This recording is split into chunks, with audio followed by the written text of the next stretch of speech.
چونکہ ایام عزا جو ہے وہ بالکل نزدیک ہے اور کچھ ہی دنوں کے بعد جو ہے وہ ایک مرتبہ پھر ایام غم شروع ہو جائیں گے، ایام عزا شروع ہو جائیں گے، محرم الحرام کی مجالس کے سلسلے کا آغاز ہو جائے گا، بلکہ بہت ساری جگہوں پر تو باقاعدہ تیاریاں شروع ہو چکی ہیں۔ اور جب بھی ایام عزا آتے ہیں ہر سال ایک یہ خیال ضرور جو ہے وہ اس پر گفتگو ہوتی ہے، مختلف خطباء، علماء، ذاکرین، اصحاب منبر اس موضوع پر بھی ڈسکس کرتے ہیں کہ فلسفہ عزا کیا ہے، محرم کی عزاداری کیوں، اور اگر بہت ہی ہم جسے کہتے ہیں نا کہ موضوع سے مختص کر کے بات کریں تو کیا یہ صرف ایک رسمی عزاداری ہونی چاہیے کہ ایک رسم ہے جو ہم ہر سال پوری کر دیتے ہیں، اور کیا اس رسم کے علاوہ اس کے اندر اور کچھ نہیں ہے؟ اور سوال پیش کرنے کا یہ انداز ہی اس طرح کا انداز ہے کہ پہلے مرحلے میں ہر سوال سننے والا وہ پیچھے ہٹ جاتا ہے اور کہتا ہے کہ نہیں، یہ تو نہیں ہو سکتا کہ جو ہے وہ ایام عزا صرف اس لیے ہو کہ ہم ایک عزاداری کی رسم کو پورا کریں اور بات ختم ہو جائے، بلکہ اس کا کوئی نہ کوئی مقصد ہونا چاہیے، کوئی نہ کوئی اس کا ہدف ہونا چاہیے، کوئی نہ کوئی ایسا پوائنٹ ہونا چاہیے کہ جس مقصد کے حصول کی خاطر ہم اس رسم عزا کو بپا کرتے ہیں۔ عزیزان، ایک بہت چھوٹا طالب علم ہونے کے ناطے ان دسیوں سالوں کے مباحثات، مطالعات اور خاص طور پر علماء کرام کے ساتھ مذاکرات اور مباحثات، جن نتائج پر ہم پہنچے ہیں اس میں میں چاہ رہا ہوں کہ جتنا کھل کر سوال کیا ہے اتنا ہی کھل کر جواب دیا جائے کہ یہ جو سوال پوچھنے کا انداز ہے کہ کیا یہ ایام عزا صرف رسم عزا کے لیے ہے؟ جواب یہ کہ ہاں، یہ ایام عزا صرف رسم عزا کے لیے۔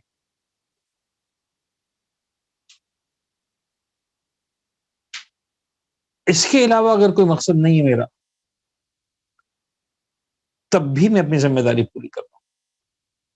اچھا، بڑا مشکل لگتا ہے پہلی مرتبہ سننے میں کہ یہ آپ نے کیا بات کر دی، ایسا کیسے ہو سکتا ہے کہ بس محرم کے ایام ہے تو مولا حسین کا غم ہے تو مجھے بس رونا ہے، گریہ کرنا ہے، اور بس گریہ کرنا کیوں؟ اس لیے کہ گریہ کرنا، اس لیے کہ امام حسین بھی گریہ کرنا ہے، ایسے اور کچھ نہیں، جواب ہے کیا اور کچھ نہیں، اس لیے کہ گریہ میرے عشق کی علامت ہے، یعنی کچھ اور بھی پورا نہ کروں میں تو جب میں گریہ کرتا ہوں تو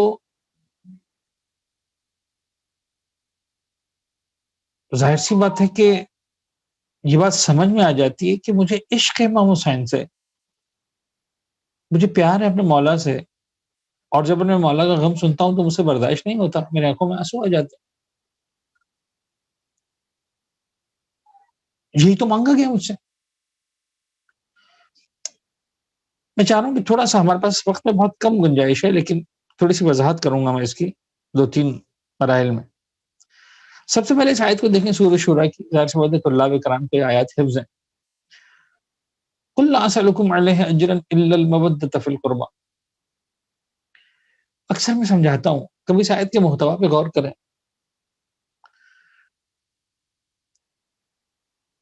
لا اسألکم علیہ اجرا، پیغمبر اکرم ارشاد فرما رہے ہیں مجھے کچھ نہیں چاہیے، لا اسألکم، میں کسی چیز کا سوالی نہیں ہوں، علیہ، اس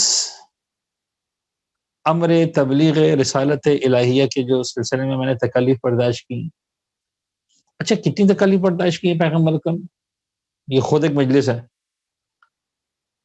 پہلے دن سے لے کر 13 سال بعثت کے جو پیغمبر اکرم نے مکہ مکرمہ میں گزارے، آپ کیا سمجھتے ہیں کم تکالیف ہیں؟ بے تحاشا تکالیف ہے.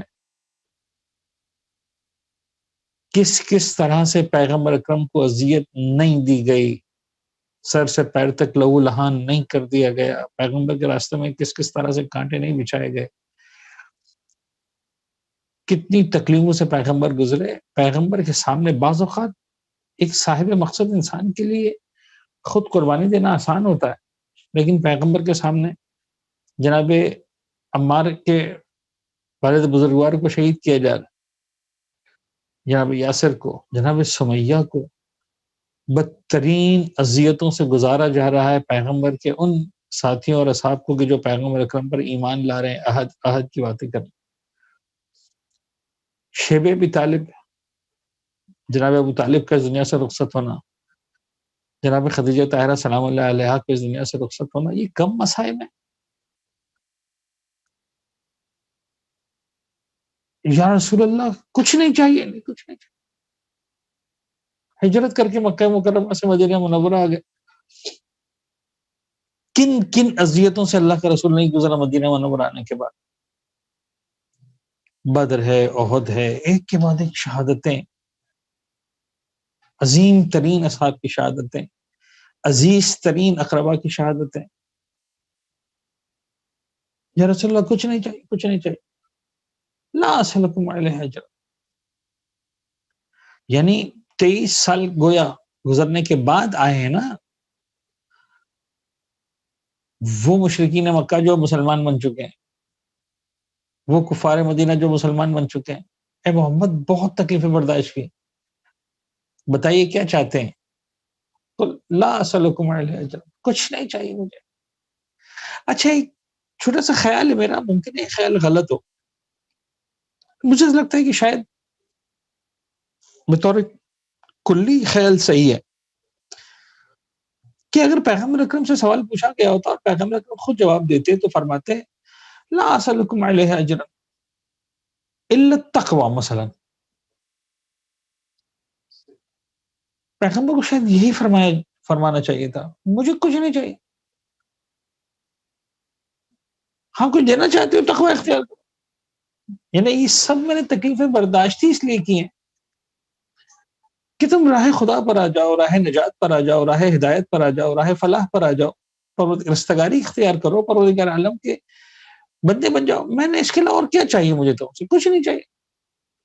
یعنی ایک باپ بھی اگر اپنے بچے کو پالتا ہے اسکول کالج اور بچہ فرض کرنے اذیتیں دے رہا ہے، تکلیفیں دے رہا ہے، نہیں پڑھ رہا ہے، جب بڑا ہو گیا سمجھدار ہو گیا، کہنے لگا بابا آپ نے بہت تکلیفیں برداشت کی، آپ اس سے کیا چاہتے ہیں؟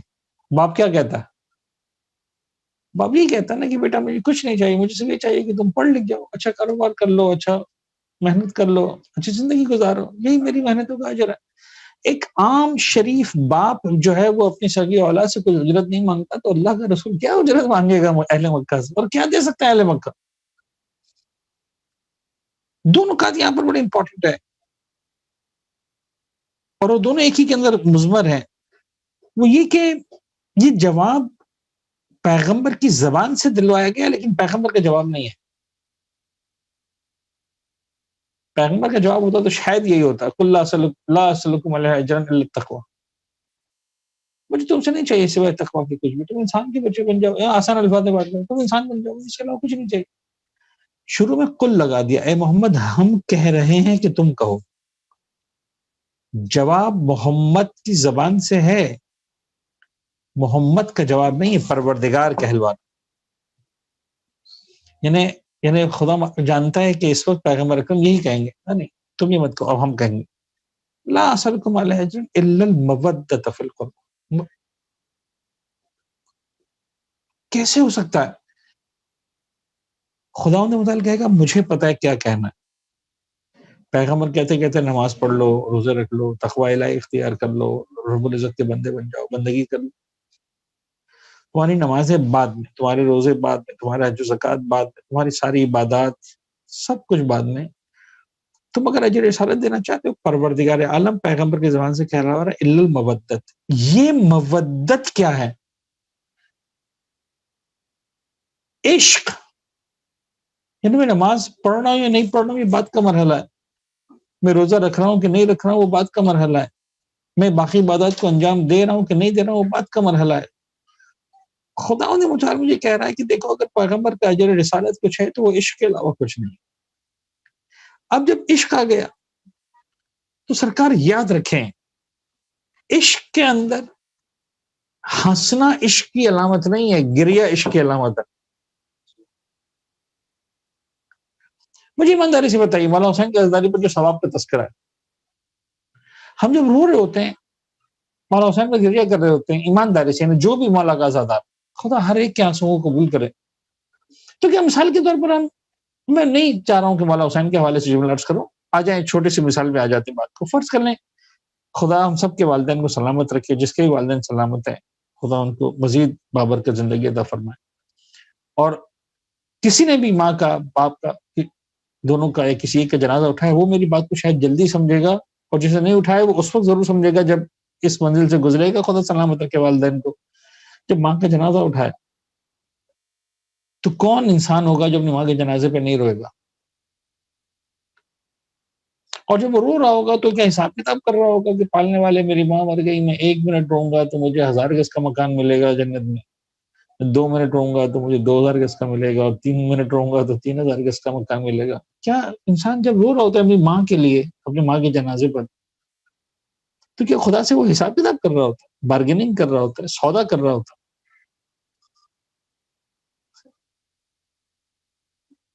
کوئی بھی انسان آپ کو آ کے روک دے، یار تم کیوں رو رہے ہو، کہ تمہارا رونا بے مقصد ہے، اس رونے کا مقصد کیا ہے؟ آج تک میرے خیال میں شیعہ تو شیعہ دنیا کے کسی بھی مسلک و مذہب و طریقے میں شاید نان مسلم سے بھی شاید نہیں پوچھا گیا ہوگا، اگر وہ اپنی ماں کے جنازے پر بیٹھا ہے، اپنے باپ کے جنازے پر بیٹھا ہے اور اس کی آنکھوں سے آنسو نکل رہے ہیں، تو اس کو نہیں پوچھا جائے گا کہ تم رو کیوں رہے ہو، تمہارے رونے کا مقصد کیا ہے، اور اگر تم رو رہے ہو تو تمہارا رونا عبث ہے۔ اس وقت جو میں رو رہا ہوں اس کا مقصد کچھ ہو نہ ہو، میری آنکھ سے نکلے ہوئے آنسو اس بات کا ثبوت ہے کہ جنازہ جو سامنے پڑا ہے مجھے اس سے پیار ہے، مجھے اس سے عشق ہے، میں اس کے فراق کو برداشت نہیں کر پا رہا ہوں، اور جب میں فراق کو برداشت نہیں کر پا رہا ہوں تو بے اختیار میری آنکھوں سے آنسو رہا ہوں۔ خاص طور پر جس کا جنازہ میرے سامنے رکھا ہے، اگر مجھے یہ نظر آ رہا ہے کہ اس پر بے تحاشا ظلم کیا گیا ہے، میرا عزیز ترین شخص، میری عزیز ترین ہستی، اور بے اختیار میری آنکھوں میں آنسو ہیں، اور ہم سے کہیں کہ صاحب تم رو رہے ہو، کیوں رو رہے ہو؟ شاید جواب یہ ہوگا کہ نہ رونا میرے بس میں نہیں ہے، میرے اختیار پہ نہیں ہے کہ میں اس مقام پر نہ روں۔ میرا عشق اس بات کا تقاضا کرتا ہے، میری انسانیت اس بات کی تقاضا کرتی ہے۔ لہٰذا آپ دیکھیں کہ ائمہ تحریم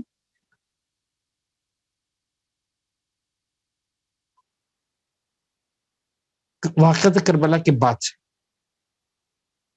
مولانا سید سجاد کریا فرماتے رہے، کسی مقام پر مجھے نظر نہیں آیا کہ امام نے خود یا کسی رونے والے کو روک دیا ہو کہ تم اگر ابا سے رو رہے ہو تو بیکار رو،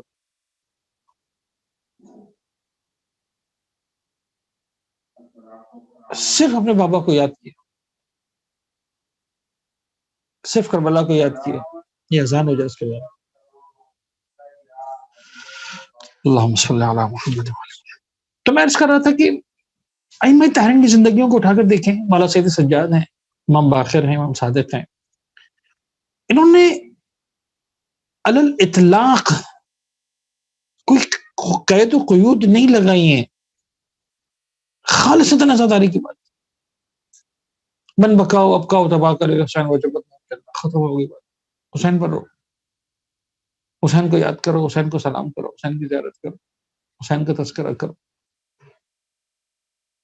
آج یہ رسم عزائی، آج مجلس عزا جو منعقد ہوتی ہے، یہ ایک طالب علم ہونے کے ناطے بہت اچھا ہے کہ ذکر مصائب سے پہلے آدھا گھنٹہ پونا گھنٹہ مواعظ پر بات کی جاتی ہے، تاریخ پر بات کی جاتی ہے، تفسیر پر بات کی جاتی ہے، عقائد پر بات کی جاتی ہے، تربیت پر بات کی جاتی ہے. ان تمام موضوعات پر بات کرتے ہیں علماء نا، ذاکرین کوئی بھی بات کرتا ہے. ائمہ کے دور میں جا کر دیکھیں مجالس امام حسین میں کیا ہوتا تھا. ائمہ کے دور میں مجالس امام حسین میں صرف مصائب پڑے جاتے اور کچھ نہیں.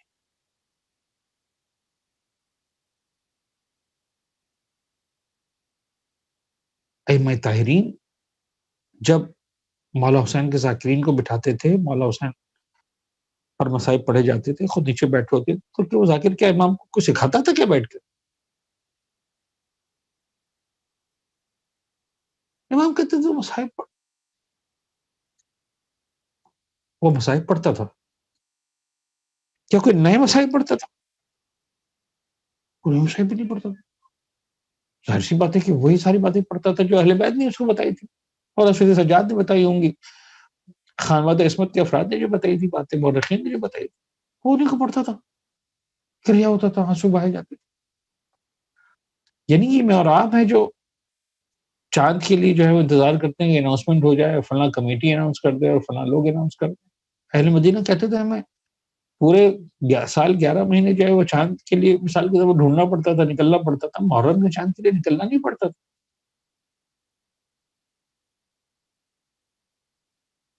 جیسے محرم کا مہینہ آتا تھا سید امام صادق کے گھر سے گریے کی اتنی آواز بلند ہوتی تھی، اس طرح سے گریا ہوتا تھا، ہمیں پتہ چل جاتا تھا محرم کا چاند نظر آ گیا. یہ رسم ازا ہے، سمپل عشق ہے. اور جب عشق ہے تو عشق ہے. پھر اسے کیا فرق پڑتا ہے کہ گرمیوں کے موسم میں ایام ازا آ رہے ہیں یا سردیوں کے موسم میں ایام ازا آ رہے ہیں یا بارش کے موسم میں ایام ازا آ رہے ہیں یا بہار کے موسم میں. کوئی سا بھی موسم میں ازا ازا ہے مولا حسین کی. یہ بات سمجھنا ضروری ہے کہ لفظ رسم کہنے کے بعد بعض اوقات عوام الناس، بعض اوقات حتی علماء، ذاکرین، خطباء رسم کہہ کر لفظ رسم استعمال کر کے مطلب اس کی اہمیت کو ختم کرنے کی کوشش کرتے ہیں. سوال کا انداز ایسا ہوتا ہے کیا رسمی عزاداری کرو گے؟ جواب یہ ہے کہ سینہ تان کے کہو کہ ہاں مجھے رسمی عزاداری کرنی ہے. مجھے اہل بیت سے 1400 سال سے چل رہا ہے نا، وہ رسمی عزاداری چل رہی ہے اور رسم ہے اس لیے باقی ہے. یہ بھی یاد رکھیے گا، رسم ہے اس لیے باقی ہے. اگر رسم نہ ہوتی تو باقی بھی نہ رہتی. بڑی اہم بات ہے. یعنی یہ تو وہ موضوعات ہیں کہ جن پر میرا دل چاہتا ہے کہ ہمارے اسٹوڈنٹس ریسرچ کریں، آرٹیکلز لکھیں، ریسرچ پیپرز لکھیں. دنیا میں اتنے بڑے بڑے واقعات ہوئے ہیں، جب اس کے ساتھ کوئی رسم منسوب نہیں کی جاتی تو واقعات ختم ہو جاتے ہیں، مٹ جاتے ہیں، یاد نہیں رہتے، بھلا دیے جاتے.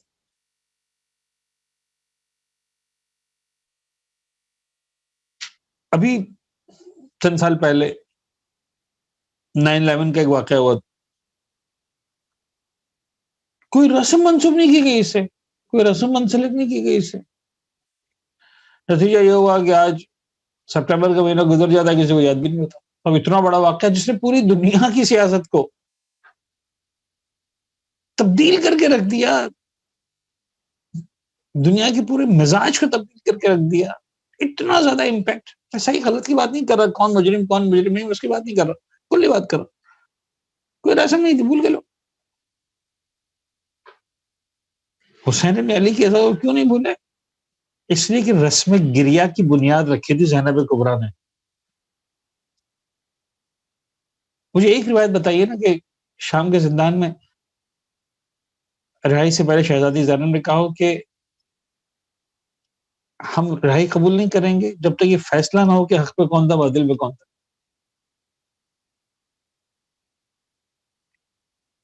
پہلے بلاؤ عدالت، ہم لوگوں کو بتائیں گے. حسین نے کس لیے جان دی؟ نہ کچھ نہیں. یزید ہماری ایک ہی شرط ہے، حسین کو رو نہیں سکتے. مجھے بتائیے آج تک کسی عالم نے، کسی ذاکر نے، کسی خطیب نے اس کے علاوہ کچھ بات کی ہے کہ شہزادے نے اس کے علاوہ کچھ مانگا؟ مولانا سید سجاد نے اس کے علاوہ کچھ مانگا؟ گریہ کرنا. اچھا گریہ کرنا کیسی چیز ہے؟ اب میں یہ عرض کر دوں آپ کی خدمت میں البتہ کہ یہ اہل بیت اطہار کی یہ جو تدبیر ہے، یا بہت ہی بڑے معنی میں اگر میں لفظ استعمال کروں کہ جو اہل بیت اطہار کی سیاست ہے، اس کے بے شمار مقاصد ہوں گے جو حاصل ہوں گے اہل بیت کو اور ہم کو. میں سے انکار نہیں کرتا. اور جب گریہ کرنے بیٹھتا تو 50 لوگ آگے سوال کرتے ہیں رو کیوں رہے ہو؟ تو آج دنیا کے آلموسٹ کونے کونے میں مولا حسین کا نام، مولا حسین کا غم، مولا حسین کی رسم ازا پہنچی. اچھا کسی کو نقصان بھی نہیں، ہم اپنا روتے ہیں، اپنا سینہ پیٹتے ہیں، اپنا ماتمداری کرتے ہیں، اپنا جو ہے وہ عزاداری کرتے ہیں. کیا کر رہے ہو؟ 1400 سال پہلے پیغمبر کا نواسا فاطمہ کا لال بے جرم ختم مارا گیا تھا، اس کو یاد کر کے روتے ہیں. ختم ہو گئی بات، اور کچھ نہیں کرنا، کسی کو ضرر بھی نہیں، روتے رہو. اس کے فائدے میں ایک ایگزامپل دیا کرتا ہوں، میں اسی ایگزامپل آ جاؤں جلدی سے اس لیے کہ، لیکن اس ایگزامپل سے پہلے ایک بات اور عرض کروں کہ مولا حسین کے بعد تو رسم گریہ ہیں. سب سے بڑا کمال حسین ابن علی کی عزاداری کا یہ ہے کہ حسین ابن علی کی شہادت سے پہلے بھی رسم گریہ. وہاں کون سا مقصد؟ ابھی تو حسین پیدا نہیں ہوئے، ابھی تو حسین شہید نہیں ہوئے، ابھی تو کوئی معرکہ نہیں ہوا قباتل کا. اب آپ کامل الزیارات کی ان روایات کو دیکھیں، دوسری کتابوں کی ان روایت کو دیکھیں. جناب آدم کو گریہ کہوایا گیا. جناب آدم، دنیا میں ٹوٹل 4 آدمی ہیں، آدم اور حوا، حابیل اور قابیل. کون سا حق، کون سا باطل، کون سی جناب علی جو ہے وہ سیاست سے دنیا. آدم تمہیں گریہ کرنا ہے. حسین ابن علی پر گریہ اتنی بڑی سعادت ہے کہ آدم میں خدا ہو کر تمہیں حسین پر گریہ کی سعادت سے محروم نہیں کر سکتا. جناب نوح نے گریہ کرنا ہے، جناب ابراہیم نے گریہ کرنا ہے، انبیاء کرام نے گریہ کرنا ہے. مولا حسین کی ولادت ہے. شیعہ سنی نے لکھی ہے روایت، پیغمبر کی آغوش میں جب شہزادی ماں فاطمہ زہرا اپنے بچے کو پیش کرتی ہیں، حسین کو گود میں لیتے ہیں، پیغمبر اکرم گریہ فرماتے ہیں. بابا آپ کو خوشی نہیں ہوئی؟ کہا نہیں بیٹے، مجھے ابھی جبریل نے بتایا تیرا ہلال کربلا کے میدان میں 3 دن کا بھوکا پیاسا مارا جائے گا. ابھی سے گریہ کرے نانا جان یا رسول اللہ، ابھی تو حسین شہید نہیں ہوئے، ابھی تو ولادت ہوئی، کون سا موقع؟ حسین کی رسم گریہ شہادت سے پہلے بھی ہے. یہ اہم ترین نقطہ ہے اس بات کو سمجھانے کے لیے کہ حسین ابن علی کے لیے گریہ بما ہوا گریہ مقصود ہے. قطعاً اس کا مطلب یہ نہیں ہے کہ اس کی وجہ سے کوئی نتائج حاصل نہیں ہوں گے، فوائد حاصل نہیں ہوں گے. یقیناً فائدے حاصل ہوں گے. یہ وہی والی بات ہے جو میں نے بار آپ سے عرض کی. ماں کے میت پہ اگر میں رو رہا ہوں تو میں تو اپنی عقیدت کا اظہار کر رہا ہوں، اپنے عشق کا اظہار کر رہا ہوں. پروردگار کو یہ انداز اگر پسند ہوگا کہ انسان اپنی ماں سے پیار کرے، محبت کرے، تو خدا مجھے اس کا اجر بھی دے گا.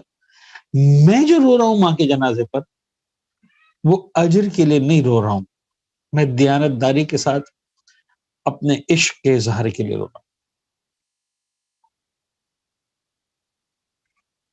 اور دنیا کا کوئی بھی انسان اگر ان ماں باپ کے جنازے پہ رو رہا ہے تو وہ اپنے عشق کے اظہار کے لیے رو رہا ہے. لوگ خود ہی سمجھتے رہیں گے اس کو اپنی ماں سے بڑا پیار تھا، اس کو اپنے بابا سے بڑا پیار تھا، یہ بڑا اٹیچ تھا اپنی ماں سے، بڑا جو ہے وہ ان کی آپس میں قربت تھی، محبت تھی. جو بھی دنیا سمجھتی رہے، جو بھی سمجھ، میں اپنے عشق کے اظہار کے لیے.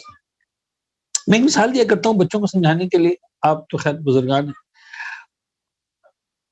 اکثر میں نے مثال دیا. میں چاہ رہا ہوں کہ اس مثال کو، اس کی ساری بہت ساری، کہتے ہیں نا مثال میں مناقشہ نہیں ہوتا، لیکن بہت ساری حد تک مناقشہ ملے گا.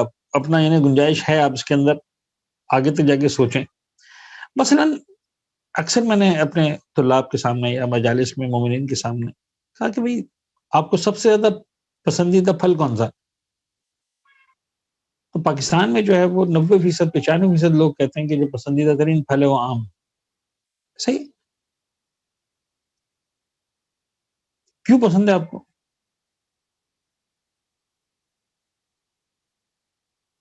آم کیوں پسند ہے آپ کو؟ کیا جواب ہے اس کا؟ اسٹے کے ساتھ بہت میٹھا ہے، بہت اچھا لگتا ہے، ختم ہوگی بات. مجھے بتائیے آج تک آپ نے کسی نے کہا کہ صاحب آم کھانے سے ہڈیاں مضبوط ہوتی ہیں اس لیے مجھے پسند ہے؟ آم کھانے سے مثلا خون بنتا ہے اس لیے مجھے پسند ہے؟ آم کھانے سے آنکھیں تیز ہوتی ہیں اس لیے مجھے پسند ہے؟ آم کھانے سے گوشت بڑھتا ہے اس لیے مجھے پسند ہے؟ اچھا، ایک بندہ جس کو آم پسند نہیں ہے، بہت سے لوگ ہیں نا، 1%، 2%، 5% جو نہیں کھاتے، ان کے آپ سامنے جتنے قصیدے پڑھنے پڑے، سب آم کھاؤ گے تو تمہارا خون صاف ہو جائے گا، اور آم کھاؤ گے تو تمہاری ہڈیاں مضبوط ہو جائیں گی، اور آم کھاؤ گے تو تمہارے مثلا جو ہے وہ بدن سے یہ بیماریاں دور ہو جائیں گی، اور آم کھاؤ گے تو وہ کھا لے گا. وہ کہ صاحب ہڈیاں مضبوط کرنے کے لیے میں دودھ پی لوں گا، پتہ نہیں گوشت بڑھانے کے لیے میں فلاں چیز کھا لوں گا، آنکھوں کے لیے میں فلاں چیز کر لوں گا، مجھے آم نہیں کھانا. اچھا، یہ جواب کبھی غور کیجئے گا کہ آم پسند ہے اس لیے کہ مجھے پسند ہے میٹھا ہے، بہت اچھا پھل ہے، ذائقہ بہت پسند ہے اس کا. ایسا ہی 2 سال کا بچہ بھی یہی جواب دیتا ہے، 80 سال کا بوڑھا بھی یہی جواب دیتا ہے، اور یہ دونوں سے جواب قابل قبول ہے.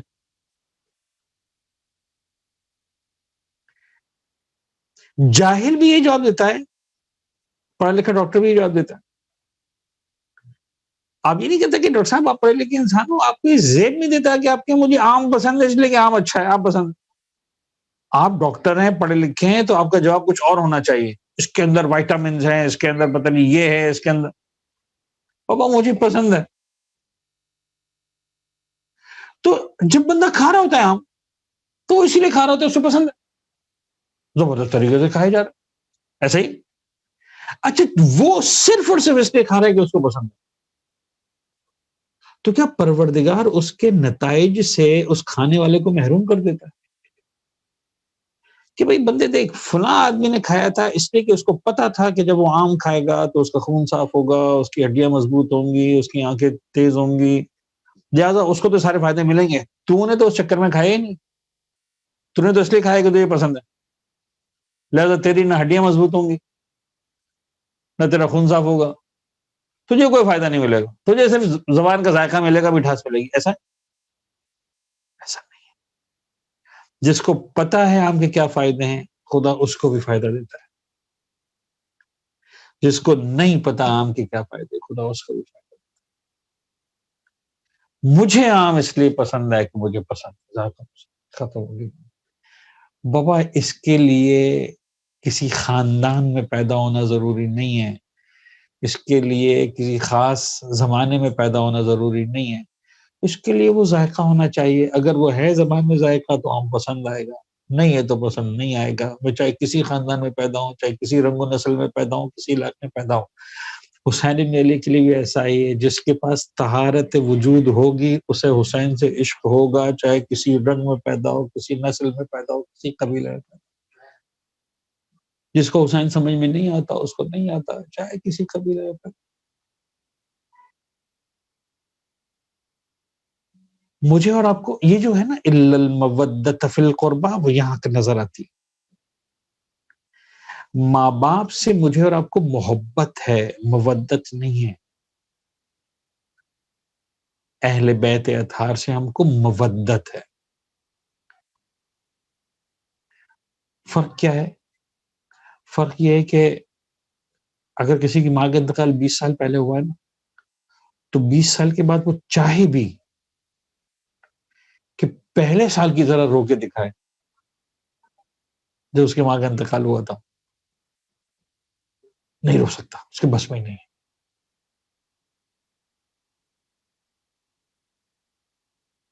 حسین ابن علی کی مودت ہے. جیسا زندگی میں پہلی بار رویا تھا، اگلے سال اسے اور زیادہ روتا ہے. اس کے اگلے سال اور زیادہ روتا ہے، اس کے اگلے سال اور زیادہ روتا ہے. پھر آپ کو سمجھ میں آئے گا کچھ بوڑھے آپ کو ملتے ہیں جن کی زندگیاں گزر گئی ہوتی ہیں حسین پر روتے روتے. ان کو بعض اوقات فرش ازا کی ضرورت بھی نہیں پڑتی. وہ حسین کا نام سنتے ہیں، حسین کا روضہ کی تصویر دیکھتے ہیں، حسین بن علی کا نام لیتے ہیں. یہ وہ کیفیت ہے جب حسین انسان کی رگوں میں خون بن کے دوڑتا ہے.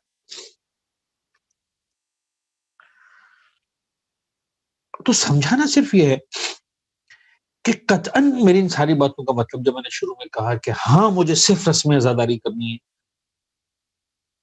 تو خدا نہ خاصا اس کا مطلب یہ ہے کہ اس کا فائدہ کوئی نہیں ہوگا.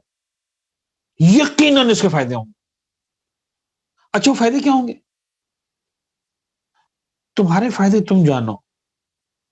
مجھے تو اہل بیت نے کیا فائدہ بتایا کہ ایک قطرہ حسین پر جہنم کی آگ کو بجھا دیتا. اس سے بڑھ کر اور کیا فائدہ چاہیے؟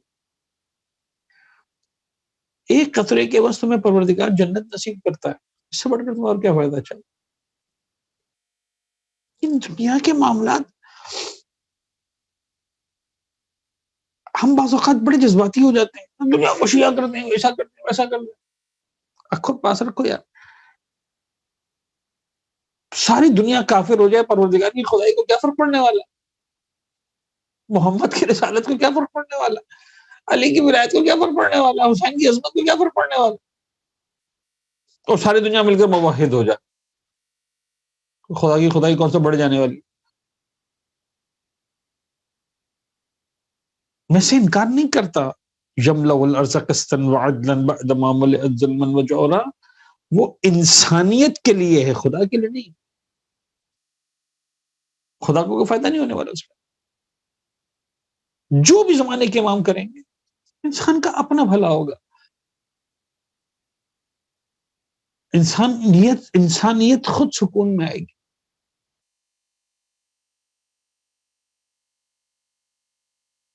اہل بیت اطہار کا کمال یہ ہے اس کے اندر کہ اس رسم ازا کو رسم ازا بنایا اور باقاعدہ زندہ کیا، اور باقاعدہ طور پر زندہ کیا. اس رسم کا باقی رہنا ضروری ہے. دیکھیے جب رسم ہوتی ہے نا تو پھر انسان اس رسم کا پابند ہوتا ہے.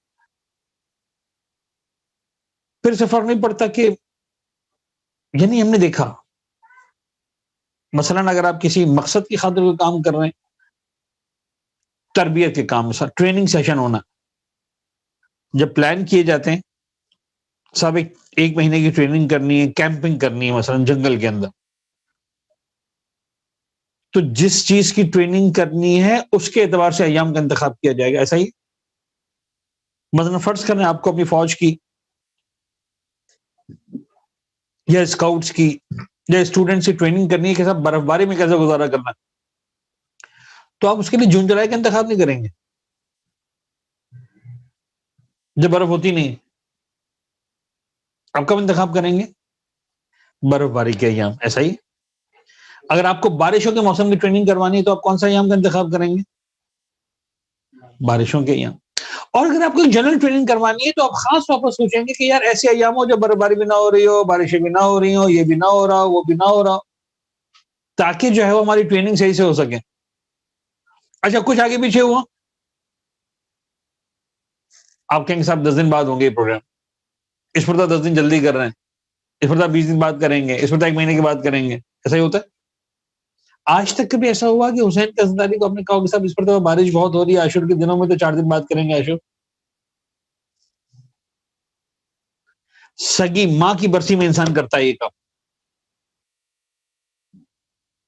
اب جو گزرے ان مراحل سے وہ سمجھیں گے میری بات. سگے باپ کی برسی میں ایسا کام کرتا ہے انسان کہ یار بابا کی برسی آ رہی ہے لیکن بچوں کے امتحانات بھی ہو رہے ہیں، تو یہ 2-3 دن گزر جائیں تو پھر جو اتوار ہوگا اس دن بابا کی برسی کریں گے. سگی اولاد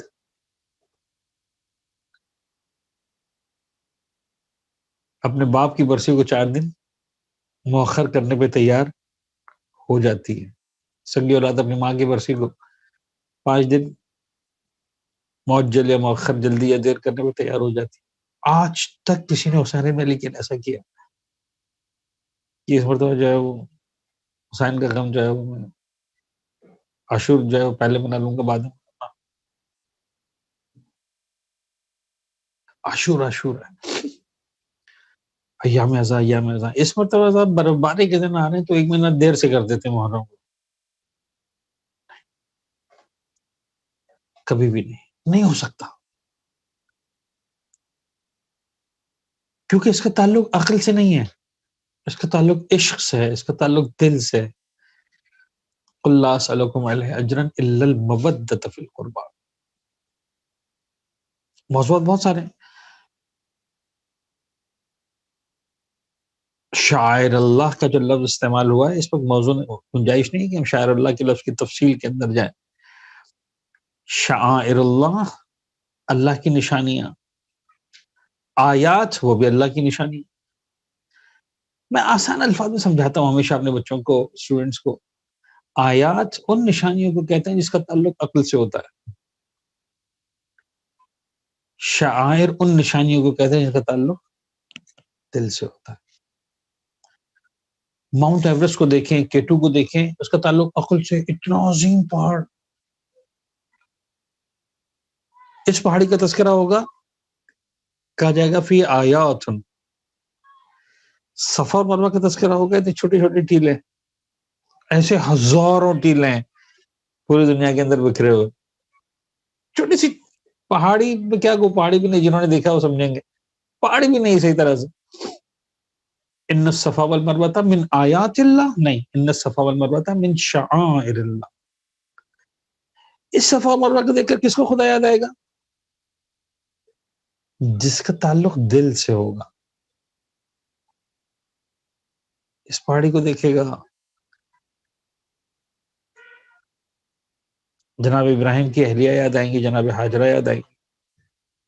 دودھ پیتا اسماعیل یاد آئے گا، جناب ہاجرہ کا تڑپنا یاد آئے گا. صفا اور مروہ کے اندر کہے گا یار خدا کی خاطر کیا قربانی دی جناب ہاجرہ نے، کیا قربانی دی جناب ابراہیم نے، کیا قربانی دی جناب اسماعیل نے. ان پتھر کے ٹکڑوں کو دیکھو گے، اگر عشق ہوگا تو خدا یاد آئے گا، نہیں ہوگا تو یاد نہیں. یہ جو حمز الجنہ دیکھتے ہیں، علم دیکھتے ہیں، شبیہیں دیکھتے ہیں، تبرکات دیکھتے ہیں، ہمیں حسین ملی یاد آتے ہیں. اس کا تعلق عقل سے نہیں، اس کا تعلق عشق سے، دل سے. یہ ساری چیزیں ہم دیکھتے ہیں، ہمیں کربلا یاد آتی ہے. کسی شبی کو دیکھ کر ہمیں 18 سال کا کلیل جوان یاد آتا ہے.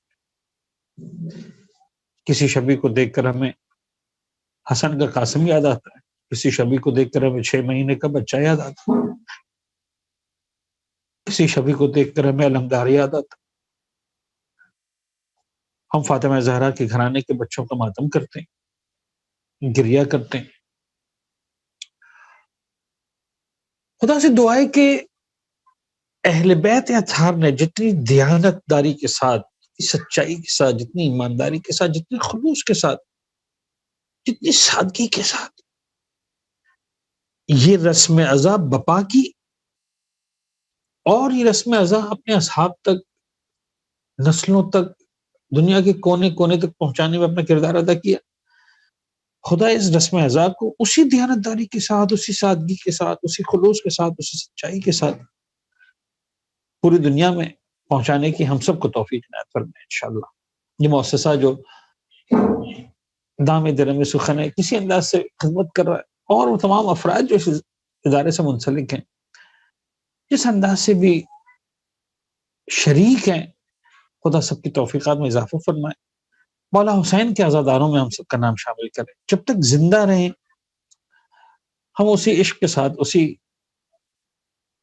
سادگی، سچائی، خلوص کے ساتھ فرش اعزا حسین پر آتے رہیں، فرش اعزا حسین کو سجاتے رہیں، فرش اعزا حسین پر آنے والوں کی خدمت گزار بنے رہیں.